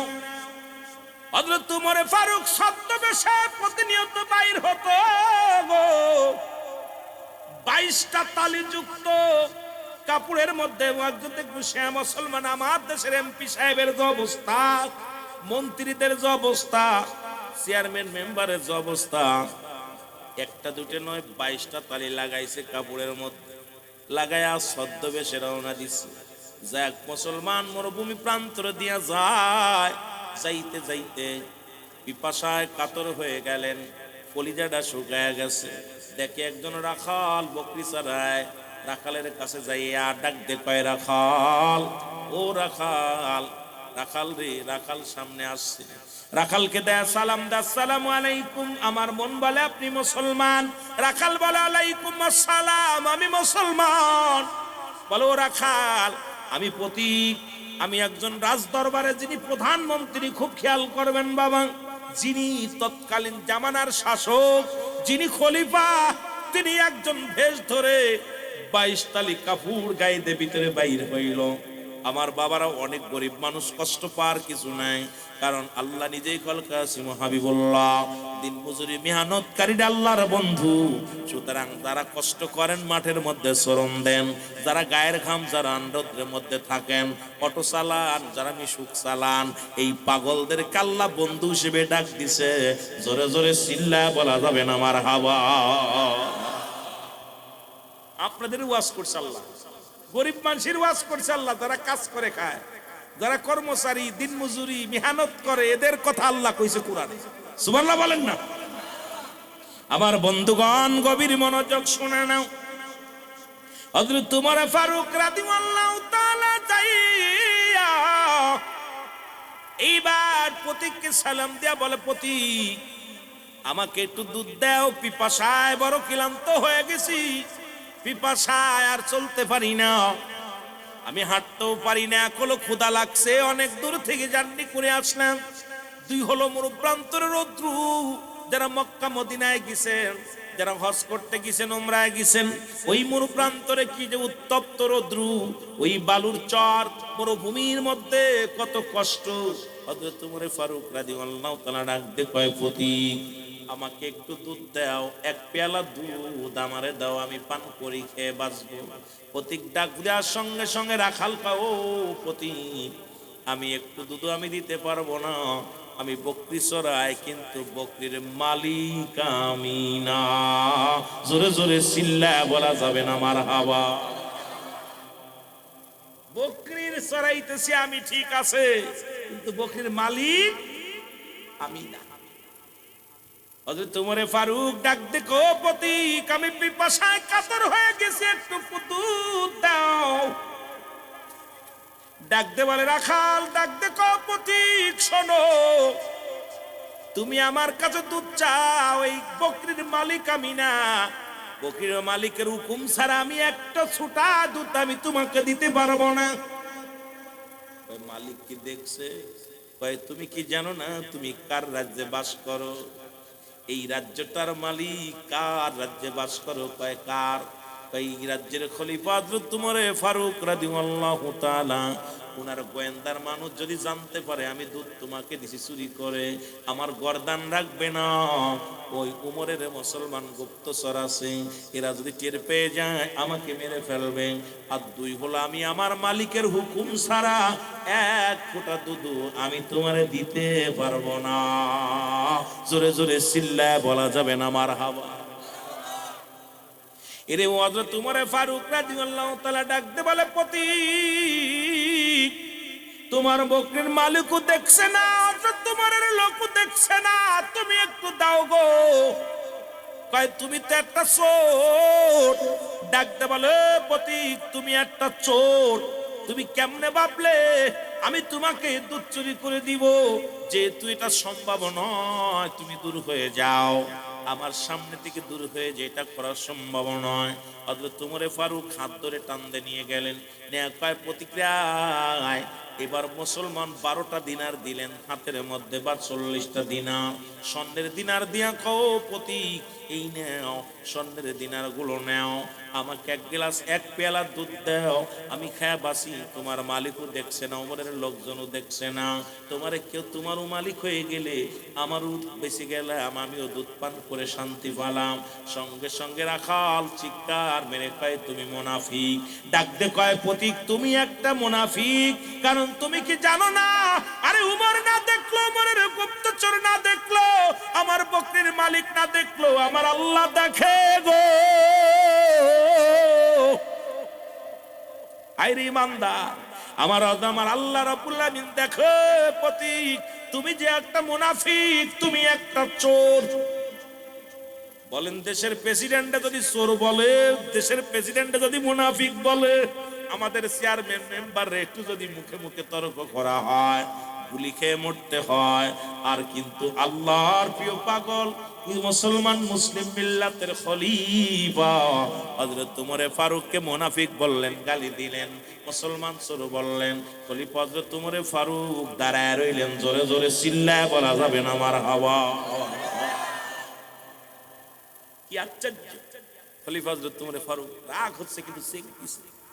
চেক দিয়া বলে, বাবা তুমি কি জানো না কোরআনের আইন দিয়ে দেশ পরিচালনা করে হযরত ওমর ফারুক? কোরআনের আইন, সুতরাং চুরি নিজেও করা যাবে না, কাউকে চুরি করতে দেওয়া যাবে না, এটা আমার দ্বারাই সম্ভব না। আর আমাদের সাথে যদি যাই কোনো কিছু ব্যবসা করতে গেলে ব্যবসা সব শেষ, কথা বুঝলি, সব শেষ। এ আমার ভাইরা, আমার বন্ধুরা, আমার হযরত ওমর ফারুক ডাকতে বলে, ভাই তুমি এই স্বর্ণের দিনার গুলো নিলে না, তোমার কি জীবনে ধনী হওয়ার শখ নাই? জীবনে কি তোমার বড় লোক হওয়ার শখ নাই? সারা জীবন শুধু বকরি চড়াইবার খাইবা, তোমার কি কোটিপতি হওয়ার স্বপ্ন নাই? এবার ডাকতে বলে, রাখাল আবার দুইটা স্বপ্ন আছে। একটা স্বপ্ন হলো আমি যেন ইন্তেকালের পরে আল্লাহ আমার যেন নাজাত দেয়, জান্নাত দেয়। কারণ আমার জীবনে কোনো স্বপ্ন নাই। যত কষ্ট হোক দুনিয়ার মধ্যে, হাজারো কষ্ট সহ্য করব, আমার ইন্তেকালের পরে যেন রব্বে কারীম আমাকে একটা জান্নাত দিয়া দেয়। দ্বিতীয় স্বপ্ন হলো, যেহেতু হযরত ওমর ফারুক কুরআন দিয়ে দেশ পরিচালনা করেন, খলিফা আল্লাহর নবীর সাহাবী হযরত ওমর ফারুক রাদিয়াল্লাহু তাআলাকে একটু শরীয়তের চোখে দেখতে চায়। এই দুইটা মাত্র আমার আর কোনো চাওয়া নাই। জোরে জোরে চিল্লায় বলা যাবে না মারহাবা? আরো জোরে জোরে চিল্লায় বলেন মারহাবা। ও তোরা দেখলে ছবি পাগল হবি, তোরা দেখলে ছবি ওরে কাঁদবি বসে নিরালায়, বল কাঁদবি বসে নিরালায়। আমার দয়াল নবী যেই দেশে ঘুমায়, আমার মায়ার নবী যেই দেশে ঘুমায়, বলো প্রেম যদি করবি রে মন, বলো প্রেম যদি করবি রে মন, সব সেরে চল মদিনায় তোরা, মদিনায়। আমার দয়াল নবী যেই দেশে ঘুমায়, আমার মায়ার উম্মতের কান্ডারি নবী, আমার উম্মতের কান্ডারি নবী, আমার কাঁদিতেছেন মদিনায়। আমার দয়াল নবী যেই দেশে ঘুমায়, আমার মায়ার। এ ভাইরা, আমার বন্ধুরা, আমার যে কথাগুলো বলি দেবের কান্ডা লাগা শোনো গো। রাখাল ডাকতে বলে, ভাই প্রত্যেক জীবনে আর কোন স্বপ্ন নাই রে, দুইটা স্বপ্ন। একটা হলো আল্লাহর জান্নাত, আর একটা হলো প্রিয় নবীর সাহাবী হযরত ওমরের সঙ্গে সাক্ষাৎ। হযরত ওমর ফারুক ডাকতে কয়, ভাই প্রতীক দোয়া করে। ওমরে ফারুক হাত উঠায় দোয়া করে, আল্লাহ এই তুমি রাখালকে তুমি জান্নাত দিয়া দিও গো আল্লাহ, এই রাখালকে তুমি একটা জান্নাত দিয়ে দিও। রাখাল গালি দেয়, কয় তুমি একটা চোর মুনাফিক, তুমি কার জন্য দোয়া করো? নিজেই তো একটা চোর, চোর হইয়া দোয়া করো আমার জন্য। তুমি একটা মুনাফিক, তুমি আমার জন্য দোয়া করো, তুমি আমার জন্য কেন দোয়া করো? ওমরে ফারুক মনে এত রাগ সেক দিয়ে দাঁড়ায় রইলেন। দ্বিতীয়বার বললেন, ভাই আপনি জান্নাত চাইছেন, তাই তো আপনার জন্য দোয়া করলাম। দ্বিতীয় হলো, আপনি চাইছেন উমরের সঙ্গে দেখা করতে, আগামীকাল ফজরের নামাজটা জামাতে পড়বেন মসজিদে নববীর মধ্যে। আপনি তো জানেন না, ওই মসজিদে নববীর মধ্যে ফজরের নামাজের ইমামতি করবে হযরত উমরে ফারুক। আপনি সামনের কাতারে যে দাঁড়ায় যাবেন, হযরত উমরের সঙ্গে সাক্ষাৎ হয়ে যাবে। জোরে বলেন মারহাবা। আর একটু জোরে বলো মারহাবা। প্রতীক বাড়ি গেলেন, বাড়ি যাইয়া মাগরিবের নামাজ আদায় করলেন। আদায় করিয়া কেন যেন মনের ভিতর আনচান শুরু হয়ে গেল, আহারে ওই লোকটা আমাকে মদিনায় যাইতে বললো রে, আমি যাব, আজকে যাব, যায় সামনের কাতারে দাঁড়াইবো। ওই সিরাযুক্ত কাপড় গায়ে দিয়া রাখাল চলে গেলেন মসজিদের মধ্যে। মুসলমান শুনে নাও, এবার মসজিদ নববীর মধ্যে যাইয়া দেখে রে হযরত ইমাম বরাবর একজন বসে আছে। উনি আর কেউ নয়, ইমামের পিছে বসে থাকবে হনে বসে আছে হযরত উসমান গনি রাদিয়াল্লাহু তাআলা। উসমান গনির পাশে যে দাঁড়াইলেন মুসলমান রাখাল, দাঁড়ায়া সুন্নাতের হুকুম হয়ে গেল, আযান হয়ে গেল, আসসালাতু খায়রুম মিনান নাওম, ঘুম থেকে নামাজ উত্তম। নামাজের জন্য মুসলমান উসমান গনি হুকুম দিলেন, তোমরা সবাই সুন্নাত পড়ো। সুন্নাত নামাজ শেষ করলো, শেষ করিয়া উসমান গনি রাদিয়াল্লাহু তাআলার পাশে বইয়া ওই সিরাযুক্ত কাপুরওয়ালা বসে আছে। উসমান গনি রাদিয়াল্লাহু তাআলা কয়, ভাই আমি তো তোমারে চিনলাম না, জীবনে তো তোমারে মসজিদে এই সামনের কাতারে দেখি নাই, আজকে কেন আসছো এখানে, তোমার বাড়ি কই? রাখাল কয়, হুজুর আমি জানি আমি গরিব মানুষ, আমি এখানে আসার যোগ্য নয়, কারণ এই কাতারে সব দামি মানুষ দাঁড়ায়, বড় লোক মানুষ দাঁড়ায়। নবী মুসলমান শুনে নাও, বড় বড় সাহাবীরা দাঁড়ায়, এখানে আমি দাঁড়াইছি, আজকের দিনটা আমাকে একটু দাঁড়াতে দেন। আজকে উমর আসবে, নামাজ এখন নামাজ পড়াইবে কে? হযরত উসমান গনি রাদিয়াল্লাহু তাআলা কয়, ও প্রতীক শোনো, এখন নামাজ পড়াইবে, ফজরের নামাজের ইমামতি করবে ইসলামের দ্বিতীয় খলিফা হযরত উমর ফারুক রাদিয়াল্লাহু তাআলা। বলে, ভাই আমাকে একটু সুযোগ দেন, আমি আজ বাদে আর কোনোদিন আমি সামনের কাতারে আসবো না, আমি একটু হযরত উমর ফারুককে দু নয়ন ভরে দেখবো। জোরে জোরে চিল্লায় বলা যাবে না মারহাবা।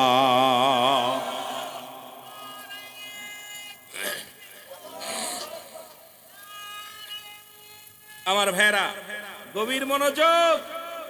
হযরত উমর ফারুক রাদিয়াল্লাহু তাআলা নামাজের ইমামতি করবে, আর পাশে বসে আছে হযরত উসমান গনি রাদিয়াল্লাহু তাআলা। প্রতীক বসে আছে, এমন সময় মুসলমান হযরত উমর ফারুক রাদিয়াল্লাহু তাআলা যখন মেম্বারে প্রবেশ করলেন, লোকজন উঠে দাঁড়াইলেন, সবাই দাঁড়াইলেন। এইবার রাখাল ডাক দে কয়, আল্লাহু আকবার, আল্লাহু আকবার, জোরে বল আল্লাহু আকবার। লোকজন কয়, এই বেটা তুই আল্লাহু আকবার দিলি, এখনো তো নামাজ শুরু হয় নাই। নামাজের ভিতরে যদি কোনো ওয়াজিব সুন্নাত ছুটে যায়, তাহলে তো পিছন থেকে মুসলমান তাকবীর দিতে হয়। কেবল হযরত উমর ফারুক যায় নামাজের পথে আসলো, এখন তুমি কেন আল্লাহু আকবার বললা? এবার ওই প্রতীক ডাক দে কয়, ও ভাই উনি কেমনে হয়, উনি তো একটা মুনাফিক, উনি একটা চোর, এখন তো নামাজ পড়াইবে হযরত উমর ফারুক, কিন্তু উমর ফারুক বাদ দিয়া কেন একটা চোর এসে সামনে দাঁড়াইলো, একটা মুনাফিক এসে দাঁড়াইলো। লোকজন সবাই এইবার ক্ষিপ্ত হইয়া রাখালকে মারার জন্য রওনা হয়ে গেল। রাখালকে মুসলমান সবাই ধমক দিতে লাগলেন। উমর ফারুক বলে, সবাই নীরবতা পালন করো, একটা কথা হবে না, নামাজ শেষে আমি ফয়সালা দিব, একটু ধৈর্য ধরো, সবাই নামাজে দাঁড়াও। সবাই নীরব থাকলেন, কিন্তু রাখাল তো গালি দেওয়া শুরু করলো। রাখালকে, এটা সুর, এটা সেই বাটপার, এটা তো মুনাফিকের পাশে কেমনে নামাজ পড়বো? এইটাই তো আমার সাথে দেখা হয়েছিল, দুধ চুরি করে দিতে কয়েছিল, দুধ চুরি করে দিতে বলছিল, সেই লোকটা হলো এতে তোমার ফারুক। নামাজ শেষ হয়ে গেল, হযরত উমর ফারুক ডাকতে বলে, উপস্থিত মুসল্লিরা শোনো গো, আমি গতকাল আমি গিয়েছিলাম ছদ্মবেশে গিয়েছিলাম মহল্লার মধ্যে, এই প্রতীকের সঙ্গে আমার দেখা হয়, আমি যদি না দেখতাম বুঝতে পারি নাই একজন সাধারণ রাখাল যে আমার আল্লাহরে ভয় পায়। একজন সাধারণ একজন রাখাল, সে হযরত উমরে ফারুককে ভয় পায়। কোরআনের আইন মানে, কোরআনের আইন বুঝার জন্য এই কোরআন অবমাননা করে নাই। হযরত উমরকে কত ভয় পায়। আমি যদি প্রজাদের মধ্যে না যাইতাম এটা দেখতে পারতাম না। সুতরাং ভাই, তুমি আমারে যা বলছো ঠিকই বলেছো ভাই। তুমি একজন সাধারণ মানুষ হইয়া তুমি তোমার মালিকের হক নষ্ট করো না।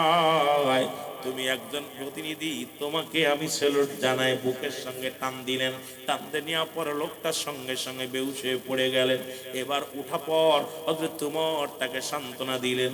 আর হযরত উমরে ফারুক ডাক দেখায়, ও ভাই রাখাল রে, আমি তোমাকে অনুরোধ করলাম, এই মানাব যখন তুমি নামাজে দাঁড়াইবে, কোন রাজা, কোন মন্ত্রী, কোন এমপির জন্য কোন নির্ধারিত কোন জায়গা নয়, একমাত্র ইমামের জায়গাটা নির্ধারিত থাকবে। ও রাখাল, তুমি প্রতিদিন আসবা, প্রতিদিন তুমি আমার পিছে নামাজ আদায় করবা। কেউ তোমাকে বাধা দিবে না, কেউ তোমাকে বারণ করবে না। কারণ এই নামাজের রব্বে কারীমের সঙ্গে যখন মিলন হয়, পৃথিবীর কোন ধনী নয়, দুনিয়ার কোন বাদশা নাই, দুনিয়ার কোন ফকির নয়, সবাই সমান, সবাই সমান। জোরে জোরে চিল্লা বলা যাবে না মারহাবা।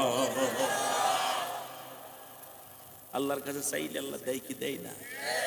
আর আমাদের দেশে এখন মসজিদে দেখবেন যায় নামাজ খালি পিছনে, ওটা মোল্লার যায় নামাজ, ওটা হাজী সাহেবের যায় নামাজ, ওটা কারি সাহেবের যায় নামাজ।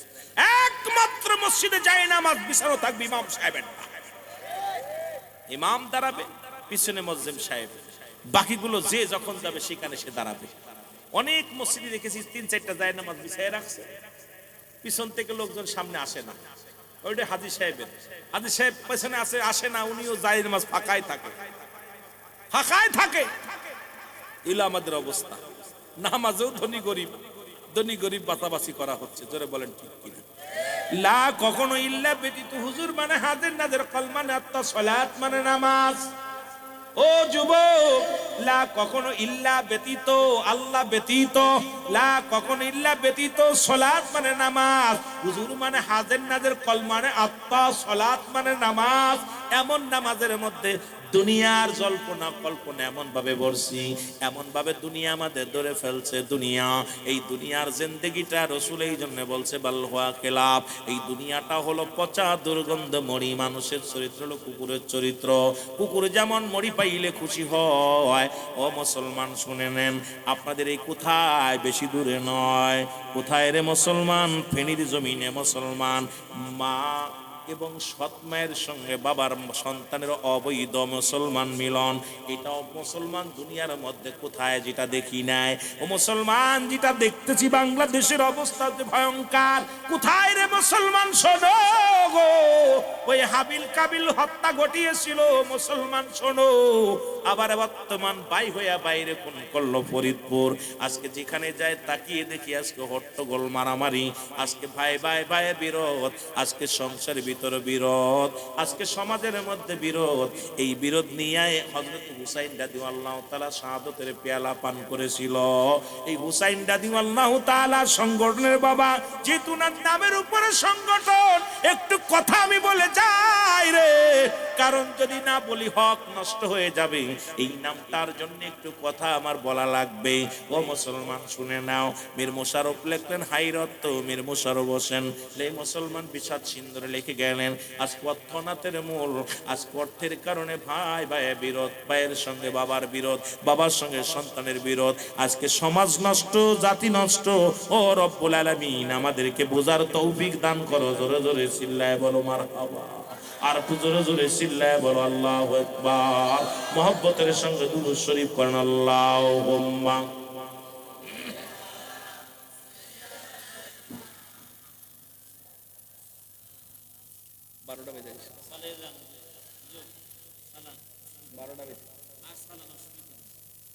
ওয়াজ কি চলবো? 12টা বেজে গেছে। 12টা সারা দিন ধরে জার্নি করছি, তবে জান্নাতীদের পাইলে স্পিরিট বাড়ে, কথা বুঝেননি?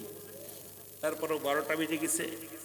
এখন আর অল্প একটু আলোচনা করি, যেহেতু আপনাদেরকে নিয়ে পবিত্র ঈদে মিলাদুন নবী সাল্লাল্লাহু আলাইহি ওয়াসাল্লাম ইমাম হাসান ইমাম হাসান রাদি হুসাইন রাদিয়াল্লাহু তাআলা জান্নাতের দুইটা ফুটন্ত গোলাপ। জোরে বলেন মারহাবা, আরো জোরে বলেন না। এদের স্মরণে দুইটা কথা বইলাই আলোচনা শেষ করি। দরকার ছিল মা বাবাদের ওয়াজ করা, পর্দার ওয়াজ করা, বর্তমান জামানা নিয়ে, বর্তমান সমাজ নিয়ে ওয়াজ করতে, কিন্তু বাজান রে একটা কথা বলতে যায়, দুইটা কথা বলতে যাই তো রাত দুই শেষ হয়ে যায়। কেমনে যে কথা বলবো, দরকার ছিল আপনাদেরকে নিয়ে প্রতি দুই চারটা রাত বসা, একটা চ্যাপ্টার নিয়ে একটা বিষয় নিয়ে কথা বলতে গেলে কিছুটা দেওয়া যাবে, কিন্তু সব দিক গেলতে গেলে তো সময়ও পাই না, কথা বলাও সুযোগ পাই না। আল্লাহ কবুল করুক, সকলে বলুন আমিন। আরো জোরে বলেন আমিন। একটু মহব্বতের সঙ্গে দুরূদ শরীফ পড়ুন। আল্লাহুম্মা ও ভাই হোসেন রে, ডাকিতেছে নানাজি আমার, ডাকিতেছে নানাজি আমার। একটু হাসান হুসাইনের কথা বললা আলোচনা শেষ করি। কি কোন ভাই, কষ্ট হবে? চির বিদায় দেও হে ও ভাই হোসেন রে, ডাকিতেছে নানাজি আমার, ডাকিতেছে নানাজি। একটু মহব্বতে বলেন চির বিদায় দেও হে ও ভাই হোসেন রে, ডাকিতেছে নানাজি আমার, বলো ডাকিতেছে ও ভাই হোসেন রে,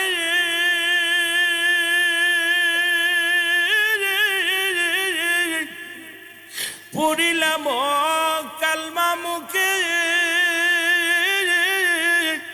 জীবন দিলাম নিষ্ঠুরের হাতে, ওরে কাঁদি শুধু নানাজি আমার, ও ভাই হোসেন রে, ডাকিতেছে নানাজি আমার, বলো ডাকিতেছে নানাজি আমার, বলো ডাকিতেছে। হুসাইন রাদিয়াল্লাহু তাআলা, হাসান রাদিয়াল্লাহু তাআলা, হাসানকে যখন বিষপান করাইলেন, এই শুধু কিসের জন্য? আত্মের জন্য। বাল্লুয়া খিলাফ, খুব খেয়াল, অল্প একটু আমি কথাগুলো শুধু সার কথাটা আপনাদেরকে বোঝানোর জন্য বলে যায়। বাবা অনেক ওয়াজ, কারবালার ওয়াজ শুনেছেন, দেখবেন আলোচনা করতে করতে সারা রাত আলোচনা করতে মূল ইতিহাসটুকু আমাদের জানা নাই। আমি আপনার সিদ্দিকুর রহমান সাহেব লিখলেন আপনার শানে কারবালা, এই কারবালার মধ্যে আলোচনার মধ্যে ডাকছে যখন হাসান রাদিয়াল্লাহু তাআলা এই ক্ষমতার লোভে, কিসের লোভে? জোরে বলেন কিসের লোভে? ক্ষমতার লোভে। মানুষকে দেখছেন অর্থের লোভে। ওই যে ভাই হইয়া ভাইকে খুন করছে, একটু আগে বলছে একটা কথা, ভাই হইয়া বড় ভাই দেখছেন ছোট ভাইরে গুলি করে মেরে ফেলছে, অর্থের লোভে। শুধু হাসানকে হত্যা করা হলো এই মাসনাদের জন্য, সিংহাসনের জন্য।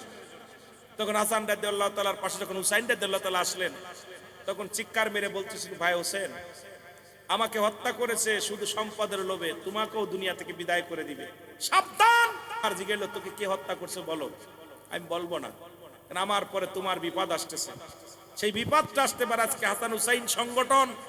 আমার ভাইয়েরা, আজকে আমার যুবক ভাইয়েরা, আজকে যারা কর্মজীবী ভাইয়েরা এত সুন্দর একটা সংগঠনের নাম দিছেন, এত হাসান হুসাইন জান্নাতের সরদার, যুবকদের জান্নাতের সরদার, ফুটন্ত দুইটা ফুল, গোলাপ ফুল। রাসূল নিজে বলে গেছে হাসান হুসাইন আমার, আমি নবী হাসান হুসাইনের। হাসান হুসাইনকে যারা ভালোবাসবে আমি নবীর ভালোবাসা হবে। সুবহানাল্লাহ বলেন না, আরো জোরে বলেন না।